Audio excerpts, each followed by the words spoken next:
A poor man was married to a beautiful woman. The man and his wife never quarreled. The husband loved his wife. The wife loved her husband. They were very happy. But this happy couple had a rich, handsome neighbor. He saw the poor man's beautiful wife, and he fell in love with her. I want to marry her myself, he thought. Every day, when the woman's husband was working in the fields, the rich man went to the poor man's house. "You're a beautiful woman," he said to the poor man's wife. "But your clothes are old. Why doesn't your husband buy new, pretty clothes for you? I'm sure he doesn't love you. If he loved you, he would buy wonderful clothes for you. Divorce him and marry me. I will buy you beautiful new clothes, the best in the land. Then you will be the most beautiful woman in Ethiopia." At first, the woman didn't listen to the rich man. But he came to her house every day, and every day he said the same things. At last, she began to think, "Perhaps my neighbor is right. Why doesn't my husband buy beautiful new clothes for me? Perhaps he doesn't love me." That night, she said to her husband, "Look at me, husband. My clothes are old and ugly. I want new ones. Buy me some new clothes." Her husband smiled at her. "You don't need new clothes," he said. "You are the most beautiful woman in the world to me." She was angry. "Don't you love me?" she said. "If you love me, buy me a new dress." Her husband loved his wife, and he wanted to please her. "I have only a little money," he thought, "and I need a new plow. But I want my dear wife to be happy." So the next day he went to the market, and he bought a new dress for his wife. He took it home to her, and she put it on. "Thank you, my dear husband," she cried. "Now I know that you love me." When the rich man came to see her again, she was wearing her new dress. "You see," she said to him, "my husband loves me very much. He bought me this beautiful new dress." The rich man shook his head. "But a good husband doesn't only give his wife new clothes," he said. "He gives her gold. Where's your gold necklace? Where are your gold rings? Why doesn't your husband give you those?" He opened a box and showed her some beautiful gold jewelry. "Look at these," he said. "Divorce your husband and marry me, and I will give all these to you." The woman did not listen to him. "Go away," she said. "I love my husband, and he loves me, and we are happy together." But the rich man came again every day, and every day he showed her the box of jewelry. At last, she began to think, "Perhaps the rich man is right. Why doesn't my husband buy gold for me? Doesn't he love me?" That day, she didn't make a fire. She didn't cook a meal. Her husband came home late after a long day in the fields. He was tired and hungry. "There's no dinner for you tonight," his wife said. "You don't love me." "What?" her husband cried. "But my darling, I love you more than anything. You are the most wonderful person in the world." "Then why don't you buy me some gold jewelry?" she said. "When a man loves his wife, he gives her a gold necklace and rings for her fingers." Her husband looked worried. "I spent money on her new clothes," he thought. "How can I find more for gold? I'll go and see my brother. Perhaps he will lend me the money. I must buy gold for my dear wife. I want her to be happy." The next day he went to visit his brother. "Lend me some money, brother," he said, "and I will work for you in your field." "All right," his brother said, "but you must work hard. There are many stones in my field, and you must move them all away." Her husband agreed and took the money. He went to the market and bought some gold jewelry. Then he took it home to his wife. His wife was very happy. She put the necklace round her neck and put the rings on her fingers. "Look at me," she said. "Am I not beautiful?" "You're very beautiful," her husband said. "If you are happy, I am happy." She put her arms round his neck. Thank you, my dear husband," she said. "Now I know that you love me." The next day, her husband went out very early, before the sun rose in the sky. He ran to his brother's field. It was covered with stones. I must work very hard now, he thought. I must start early and stop late. I must pay my debt to my brother. His wife was working happily at home. I'll make a wonderful dinner for my husband tonight, she thought. He gives me wonderful presents. He works hard for me. I know that he loves me. Hello? A voice called out. Are you there? The woman went outside. Her rich neighbor was there. Ah, it's you, the woman said. Listen, neighbor, you were wrong about my husband. Yesterday he bought me this beautiful jewelry. He loves me very much, and I love him. I will not divorce him. I will not marry you. The rich man was worried. Her husband loves her too much, he thought. If I want her, I must be clever. At last he said, Your husband gave you clothes and jewelry, but I can give you more than that. What? What do you mean? The woman cried. Can your husband make miracles? The rich man asked. Miracles? No, of course he can't make miracles, the woman answered. Only God can make miracles. Men cannot make them. But I can, the man said, because I love you. Love can make miracles. If your husband loves you, he can make miracles for you. If you love me, I will make miracles for you. Make a miracle for me now, the woman said. I can't, the rich man answered. You must promise to love me first. You must leave your husband and come to me. Then I will make wonderful, wonderful miracles for you. The woman said nothing, and the rich man went away. That night, the poor man came home late. He was very tired and hungry. His wife brought water for him, and he washed himself. She brought delicious food for him, and he ate it.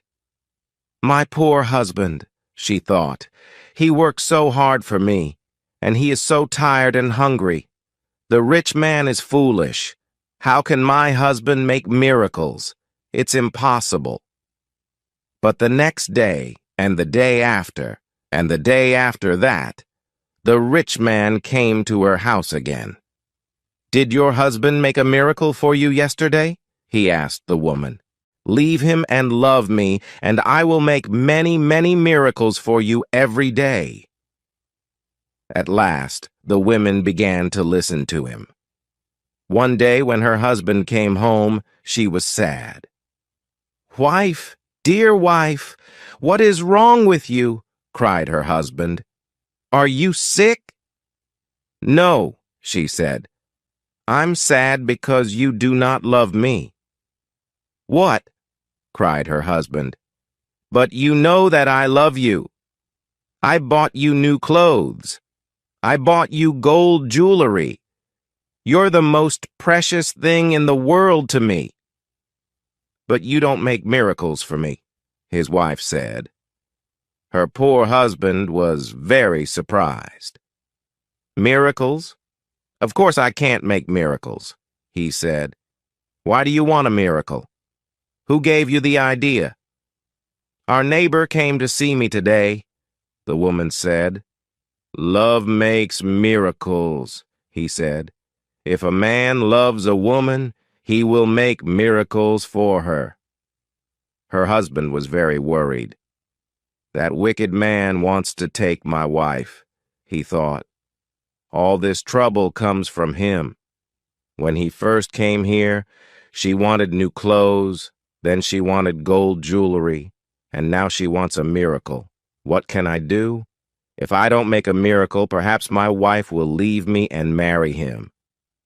The next day, he went slowly to work in his brother's field.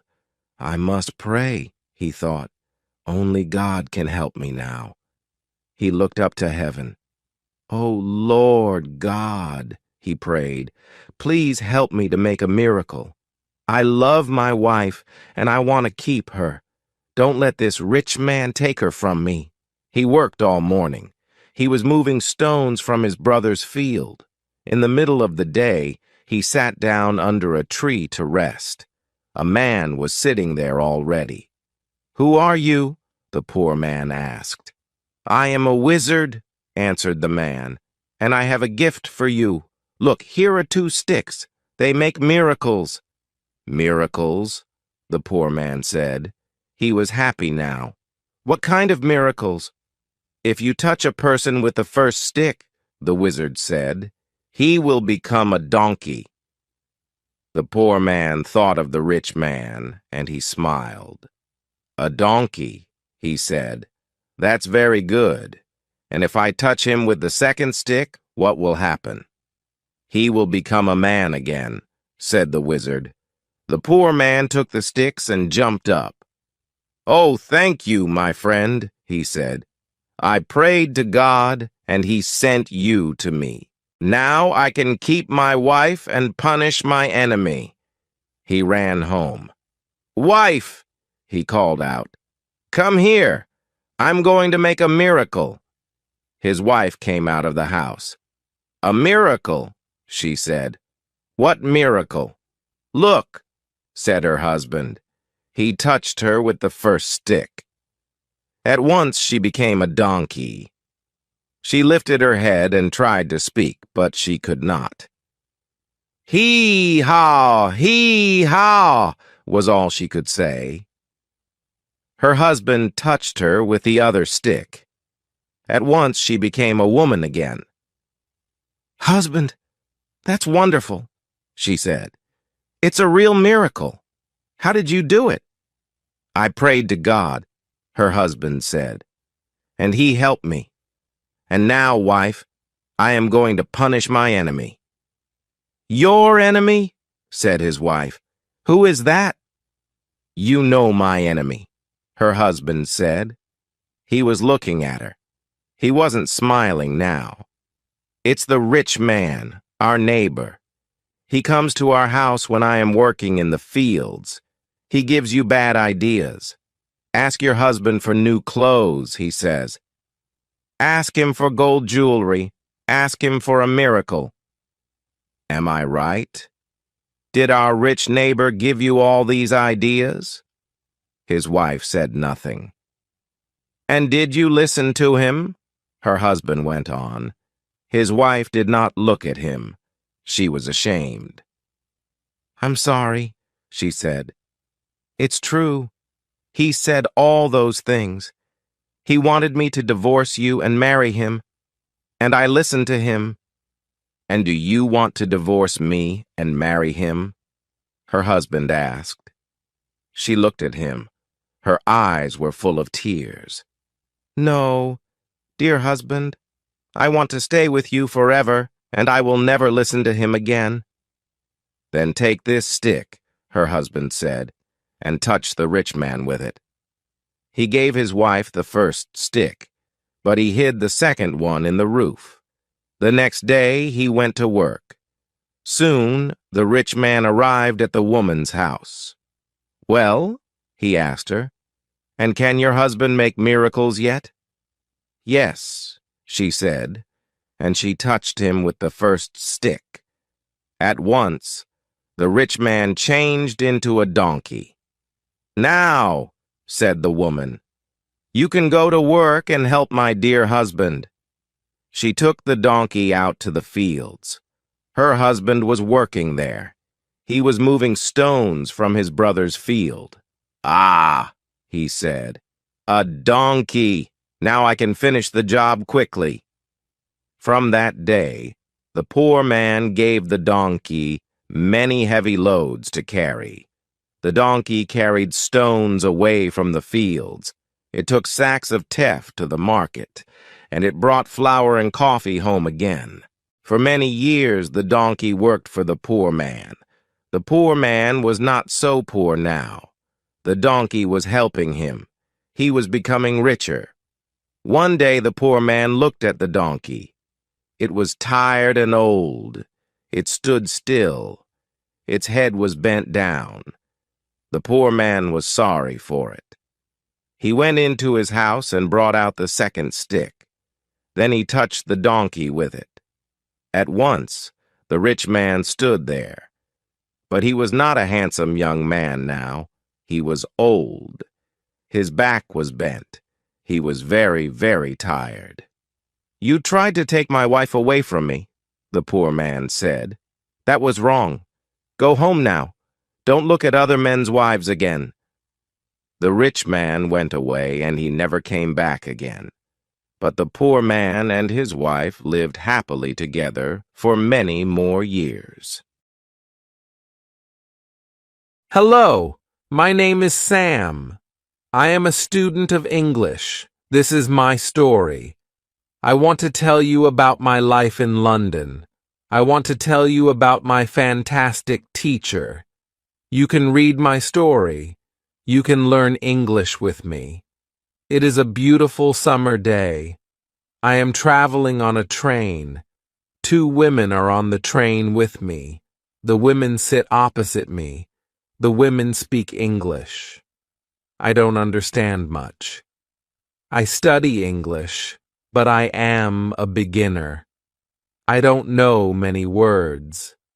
I start to speak to the women. I say some words in my basic English. The women understand what I want to say. I am happy. I say that I want to learn English.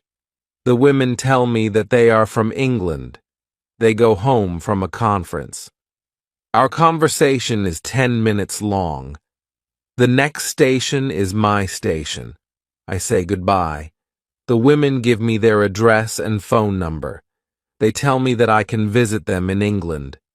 Then we say goodbye. After this meeting, I work on my English every day. I translate texts and I watch films in English. In 6 months, my English is much better. It is good, but I want to know more. More. I go to London. I want to study English in London. When I am in London, I go to a school. My first lesson is on Monday. I meet my teacher and other students in the class. My teacher is a young lady. She is very nice. We say our names. We say where we are from. Then the lesson starts. Our teacher has a question for us. She wants to know how we study English. Our teacher says that she can teach us a very effective method to learn English. This method is very simple. Our teacher tells us that we don't have to study. We don't have to read textbooks, but we have to use English a lot. It is very good for me. I don't like studying, and I don't like textbooks. Then we speak about what is important when we learn a new language. Our teacher tells us we need languages for communication. Languages help us say ideas and understand ideas. So when you learn a new language, the best method is to use the language for communication. And this is what we will do in our course. We will speak a lot. Many students try to remember new words. They also study grammar rules. And these students don't use English for speaking. They study about the language, but they don't use the language. Of course, you need to learn new words and new grammar. But you don't have to study them in this course. I want to show you a very simple and effective method how to learn words in grammar. I like what our teacher says. Our lesson continues. We speak about our hobbies and what we do in our free time. We speak in pairs or with our teacher. We speak all the lesson. I like it. I am really happy. This system of learning is very good for me. Chapter 2. How I Learn. Words. I go to school on Tuesday again. One of the students asks a question which is interesting for me. She asks, "What is the best way to learn new words?" Our teacher says, "There are many things you can do to learn new words." I will tell you what is statistically the most effective way for learning new words. It is reading. When people read, when they learn a new language, they learn twice as fast as people who don't read. It's good to read for at least 30 minutes every day. I want to show you what you should do if you want to get the maximum profit from reading. First, it is very important that the book or text which you read is interesting for you. It is important that you enjoy reading. The book can be a nice story, or it can have some useful information for your job or your hobby. Don't read a text which isn't interesting for you. It is also good to read a text in which you know most of the words. When you don't know many words, you can get frustrated. You always want to enjoy everything you do while using English. It is good to choose a text which is interesting and also okay for your level. When you read the text and you see a word which you don't understand, you take a dictionary and you look at the word in the dictionary. Then you continue reading. You don't have to write the word anywhere. You don't have to make a list of new words. You don't have to try to remember the word. You only concentrate on understanding the text. When it is clear to you what the word means, you continue reading. Anytime there is a new word for you, you do the same. Reading also has another great advantage. When you read, you learn new words, and you also learn how every word is connected to other words in the sentence. You can see how to link the words correctly. This way of learning new words is very effective. Try it, and you will see how fast you can learn new words. Then we continue with the lesson. We speak about the situation in England and about the best jobs for students. This is good for me because I want to have a job. I want to do something after my school. I ask other students if they know where I can find a job. They tell me that I should go to a job center. The job center offers a lot of jobs for students. This is good for me. I am happy that I know where I can find a job. When my day at school is finished, I go to the job center. I don't know what jobs I can do, so I ask the lady at the job center what the best job for a student is. The lady tells me that they have some good jobs for students. She tells me that I can be a cleaner or waiter in a cafe. I tell the lady that I have no experience with these jobs. She tells me that my English is good enough to work at the cafe. The training is not difficult, and I can have more chances to speak English than being a cleaner. She tells me that I can start my job on Thursday. It is all good for me. I'm happy that I have a job where I can practice English. When you want to learn new words effectively, read for 30 minutes every day. Chapter 3. How I Learn. Pronunciation. On Wednesday, I go to school again. There is one student in the class who is quieter than the other students. He is from South Korea. When our teacher asks if we have any questions for her, this student from Korea says that he has a question. He says that he has a big problem with pronunciation. He knows that his pronunciation is not very good, but he doesn't know how to improve it. He doesn't speak much because he doesn't want others to listen to his bad pronunciation. He says that he reads and watches films in English a lot. He understands very well, but he also wants to improve his speaking. He asks if there is something he could do to be better at pronunciation.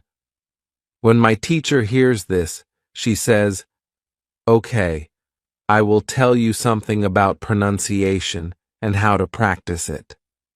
I will also teach you a great technique which can help all of you to be better at pronunciation." First, we have to look at why students have problems with pronunciation. When we speak, we have to move our mouth. We have to use muscles in our mouth. We all do that. The problem is that when you speak English, sometimes you use your muscles the same way you would use them in your native language. Then your pronunciation is different from the pronunciation of native speakers.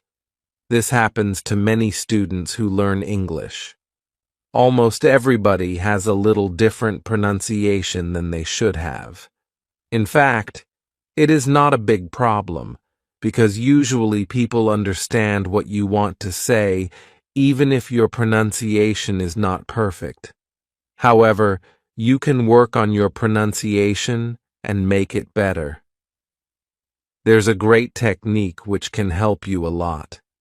The name of this technique is shadowing. The technique is very simple.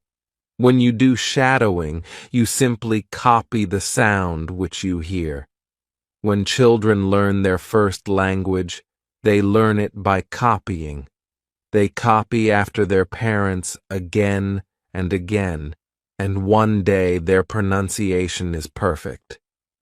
You can learn English pronunciation the same way. This is what you can do. You take some video or audio recording which is not very fast and which you understand very well. You listen and you copy what you hear when you hear it. That is all. Then our teacher goes to YouTube and she finds a good video where the shadowing technique is well demonstrated. We watch the video, then we all try to do shadowing for about 3 minutes. Then our teacher tells us, shadowing is also good when you're preparing for a presentation and you want to have good pronunciation before the presentation. You can go to some place where you are alone and you can do shadowing for about 10 minutes. You will see how much it will help you to have better pronunciation during the presentation. This is very interesting for me. I haven't heard about this technique before. When the lesson finishes, I go to the school reception. I ask the lady if there are any sport activities at school. I would like to do some sport in England. The lady at the reception says, "Yes, we have a table tennis team and a football team. The football team has training today at 5 at hours." I am very happy because sport is very important in my life. I go to the training of the football team. I meet a lot of players from different countries. The players are from Brazil, Japan, Russia, Spain, Argentina, and Italy. I like the training. I am very happy that my time in England starts well. I have a great teacher. I also have some new friends from my football team. Also, tomorrow I'm starting my job. When you want to have good pronunciation, repeat after native speakers. Chapter 4. How I Practice Speaking. On Thursday, I go to school again. We have a new student in our class. Her name is Monica, and she is from Italy. At the beginning of the lesson, my teacher asks Monica some questions. My teacher knows Monica because Monica visited her class 1 year ago. It was a class for beginners, and it was only for 2 weeks during summer holiday. When Monica speaks, her English is beautiful. Her pronunciation is very good, and she is very fluent. My teacher is very happy, and she tells Monica, "Your school in Italy must be very good." Monica says, I don't go to any school. I learn English at home. I use techniques from you. I do a lot of reading, shadowing, and thinking aloud. I try to think more in English than in Italian. This is how I work on my English every day. The 2 weeks which I spent last summer at your class helped me a lot. You showed me the way. I know how to work on my English every day. This is why I wanted to go to your class again. Because 1 year ago, I was a beginner, and now I can speak English. I want to learn from you again. My teacher is very happy when she hears these words. She thanks Monica for her hard work. It is all very interesting for me. I already know about reading. I also know the shadowing technique. But Monica also speaks about thinking aloud. I don't know what it is, so I ask our teacher, what is thinking aloud? Our teacher says, it is a very effective technique. You have to have a strong motivation to learn English if you want to have benefit from this technique. It is also good to know that for some people, this technique is a little crazy. But when you start to think aloud, your English can be better very fast. I say, I have a strong motivation. I don't care if the technique is crazy. If it helps, I want to learn it. Can you teach us this technique? Okay, it is actually very simple. You think in your native language all day, every day. It is normal. Now you can start to think in English. And when you start to think in English, then you can think aloud. You simply say aloud what you think. It is all. I say, it is very simple. Why is it very effective? Our teacher says, maybe you can ask Monica. She uses this technique. Maybe she can tell you more about this technique. Then our teacher asks Monica if it is okay for her to speak about her experience with thinking aloud. It is no problem for Monica. She says, when I started with this technique, it wasn't easy. I started with very simple sentences. For example, I can speak English. It is good that I can speak English. I want to be better. I need to practice every day. I don't know many words, but I can use these words well. I can say with these words, I can do this. This is great. The sentences were really simple, but at the beginning, there was one problem. My thinking in Italian was long and complicated. I wasn't able to say in English exactly what I was saying in Italian.